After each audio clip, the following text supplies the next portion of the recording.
കറുപ്പുമുളുപ്പിൻ്റെ പുതിയ എപ്പിസോഡിലേക്ക് സ്വാഗതം. ഇന്ത്യയിലെ ഒത്തിരി ലോക്സഭാ എം പിമാരുണ്ട്. ഈ എം പിമാരെക്കാളും എപ്പോഴും ലൈം ലൈറ്റിൽ കഴിഞ്ഞ ഒരു വർഷമായിട്ട് നിറഞ്ഞു നിൽക്കുന്നത് തിരുവനന്തപുരം എം പി ആയ ശ്രീ ശശി തരൂരാണ്.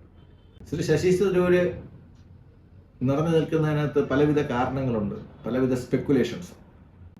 ഒന്നാമത്, കോൺഗ്രസിന്റെ ഈ ശുഷ്കിച്ച അല്ലെങ്കിൽ ക്ഷയിച്ച ചട്ടക്കൂടിനകത്ത് ശശി തരൂരിനെ പോലുള്ള ഒരാൾക്ക് നിൽക്കാനുള്ള സ്ഥലമില്ല. നമ്മുടെ നാട്ടില് ഒരു ചൊല്ലുണ്ട്, ഒരു നാഴിക്കകത്ത് വേറൊരു നാഴി കൊള്ളില്ല. അപ്പോൾ ശ്രീ ശശി തരൂര് കോൺഗ്രസ് എന്ന് പറഞ്ഞ പാർട്ടിക്കൊപ്പമോ പാർട്ടിയെക്കാലുമോ വളർന്നിരിക്കുന്നു എന്നുള്ളത് ഒരു ചിന്തിക്കപ്പെടേണ്ട ഒരു കാര്യമാണ്. കാര്യം കഴിഞ്ഞ 25 വർഷങ്ങളായി, കഴിഞ്ഞ 4 ടേമായിട്ട് അദ്ദേഹം പാർലമെന്റിന്റെ തിരുവനന്തപുരത്ത് നിന്നുള്ള പാർലമെന്റ് അംഗമാണ്. വളരെ സീനിയർ ആയിട്ടുള്ള ഒരു പാർലമെന്റ് അംഗം. പിന്നെ ലോകത്തിന്റെ ഏത് ഭാഗത്തും ആരാധകരുള്ള ഒരു ബുദ്ധിജീവിയാണ് അദ്ദേഹം. ലോക പൗരൻ, വിശ്വപൗരൻ എന്നൊക്കെ പറയാറുണ്ട്. അതൊക്കെ അർത്ഥമില്ലാത്ത വാക്കുകളാണ്. എന്നാൽ ലോകത്തിന്റെ എല്ലാ ഭാഗത്തും, എല്ലാ രാജ്യത്തും ആരാധകരുള്ള ഒരു എം പി ആരെന്ന് ചോദിച്ചു കഴിഞ്ഞാൽ അത് ശ്രീ ശശി തരൂരാണ്.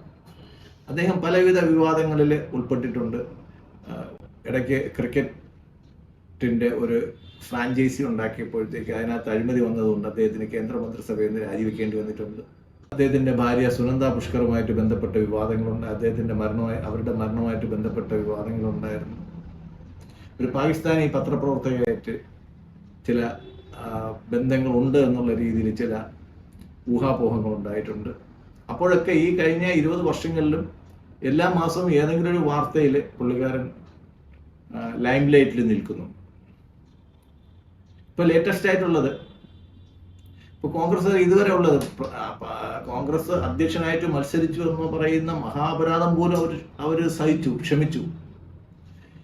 ഇന്ത്യയെ റെപ്രസെന്റ് ചെയ്ത് അവര് നോമിനേറ്റ് ചെയ്യാതിരുന്നിട്ട് പോലും, കോൺഗ്രസ് നോമിനേറ്റ് ചെയ്യാതിരുന്നിട്ട് പോലും മറ്റു രാജ്യങ്ങൾ സന്ദർശിച്ചതും അവർ ക്ഷമിച്ചു.